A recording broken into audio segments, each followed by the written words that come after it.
Chairman P T I کے cipher case کے jail trial کے خلاف انٹرا کورٹ اپیل پر مشتمل بینچ نے سماعت کر دی ہے۔ سنگل بینچ پر مشتمل افراد نے آفیشل سیکرٹ ایکٹ کے جج کی تعیناتی کو درست قرار دیا تھا۔ یاد رہے کہ چیئرمین پی ٹی آئی نے چیف جسٹس اسلام آباد کے سنگل بینچ فیصلے پر انٹرا کورٹ اپیل دائر کرتے ہوئے آفیشل سیکرٹ ایکٹ کی عدالت کے جج کی تعیناتی بھی چیلنج کی تھی۔ دوران سماعت اٹارنی جنرل نے انٹرا کورٹ اپیل پر دلائل دیے، جبکہ چیئرمین پی ٹی آئی کے وکیل سلمان اکرم راجہ نے اپنے دلائل مکمل کیے۔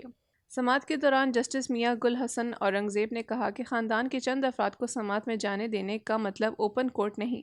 سائفر کیس میں جیسے فرد جرم عائد ہوئی اسے بھی اوپن کورٹ کی کارروائی نہیں کہہ سکتے۔ دوران سماعت اٹارنی جنرل منصور آوان نے عدالت میں کہا کہ وفاقی کابینہ نے سائفر کیس کی جیل ٹرائل کی منظوری دی ہے۔ وفاقی کابینہ کی جیل ٹرائل کی منظوری کا نوٹیفیکیشن عدالت کے سامنے پیش کر دیں گے۔ جسٹس میاں گل حسن اورنگزیب نے کہا کہ وہ نوٹیفیکیشن ہم دیکھیں گے کہ اس میں کیا لکھا ہوا ہے۔ تمام ٹرائلز اوپن کورٹ میں ہوں گے، اس جیل ٹرائل ہوگا تو یہ غیر معمولی ٹرائل ہوگا۔ اٹارنی جنرل منصور آوان نے کہا ہے کہ یہ غیر معمولی ٹرائل نہیں بلکہ صرف جیل ٹرائل ہے۔ سماعت کے دوران جسٹس میاں گل حسن اورنگزیب نے کہا کہ ہم جاننا چاہتے ہیں کہ ایسے کیا غیر معمولی حالات تھے کہ یہ ٹرائل اس طرح چلایا جا رہا ہے، اور آپ نے ہمیں بتانا ہے کہ دراصل ہوا کیا ہے۔ اٹارنی جنرل نے کہا کہ میں تمام متعلقہ اداروں سے ریکارڈ لے کر عدالت کے سامنے رکھ دوں گا۔ جسٹس میاں گل حسن اورنگزیب نے کہا کہ تینوں نوٹیفیکیشن ہائی کورٹ کے متعلقہ رولز کے مطابق نہیں ہے۔ عدالت نے اٹارنی جنرل سے سوال کیا کہ کب اور کن حالات میں کسی بنیاد پر یہ فیصلہ ہوا کہ چیئرمین پی ٹی آئی کا جیل ٹرائل ہوگا۔ وکیل سلمان اکرم راجہ نے کہا کہ 5 گواہ اس وقت بھی جیل میں بیانات ریکارڈ کرانے کے لیے موجود ہیں۔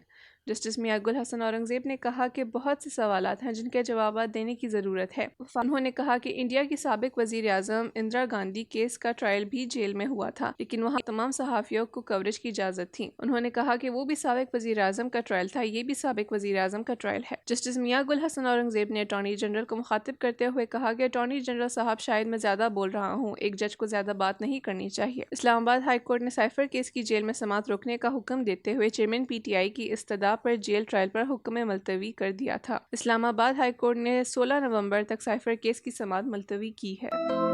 مزید ایسی ویڈیوز دیکھنے کے لیے ہمارے چینل کو سبسکرائب کریں اور بیل آئیکن کو دبانا نہ بھولیں۔